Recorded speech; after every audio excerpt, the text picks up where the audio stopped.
I'll teach you everything you need to know about comparisons in 5 minutes. For starters, let's print out this condition. 1 plus 1 is equal to 2. So we're checking if 1 plus 1 is equal to 2. That, of course, is true. It boils down to true. But what if we wanted to check if 1 plus 1 is not equal to 2? Instead of typing equals equals, we can type in this little squiggly, and this checks if 1 plus 1 is not equal to 2. And that boils down to false, because is 1 plus 1 not equal to 2? No. What?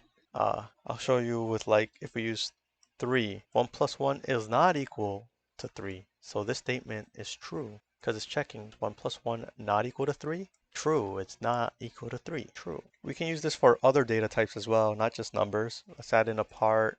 We add in another part, and make it into part A and part B. Part A and part B. We can check if part A's position is equal to part B's position. Does it look like their positions are exactly the same? Probably not, but let's check. False. So it's not. But are they different?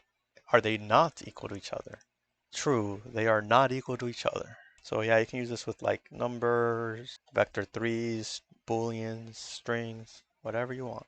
But let's go back to numbers. We can also use the less than or greater than symbols to see if this is greater than this or this is less than this. For example, this is saying, is 1 plus 1 greater than 4? Let's go back to the other project to show you. I'll get rid of these comments to make everything easier to learn from. Instead of checking if the channel awesomeness is equal to 100, we can check if it's greater than 90. And then if it is, we can print, let's go. And we can also check else if it's less than 10, I can print, I had a typo, oh no. We can print, sorry for being trash and putting out trash content. And if it's anything else, it's not higher than 90, but it's not less than 10, you know what? Print out, all right. Well, let's just test this out. Let's get 95, let's see. Let's go, because 95 is greater than 90. What if we print out, oof, someone gave me a negative 23. What does it print out? I'm sorry for being trash. Yeah, because it checks. Is negative 23 bigger than 90? It's not.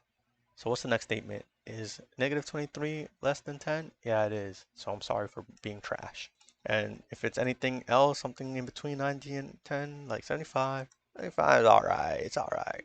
This is a great example of why it's important to remember that scripts go in order. If we make this first statement, check if it's greater than 80, and then we use this second statement to see if it's greater than 90. What do you think the score will be when I make it equal to 91? This statement checks to see if it's greater than 80, and then this statement checks if it's greater than 90. So what do you think will happen when it's equal to 91? Prints out, let's go. Because remember, scripts go in order, and as soon as one of the conditions is met, it doesn't go on to check any of the other conditions. Is 91 greater than 80? Yes. So it's going to print out this condition, and it's done. It's not going to look at this next condition at all. So yeah, it's true for, even though it's true for this statement too, it already checked it was true for this one, and it did it, and it's done. It only does one of the statements. It doesn't do multiple. It does the first one that's true, and then all of the other statements are ignored. Let's go back to how we had it before. What if we change it to 90? 90 is still alright, because it only checks if it's greater than 90, and 90 is not greater than 90. If we want to check if it's equal to or greater than, we can just write an equal sign. And this will check, is 90 equal to or greater than 90?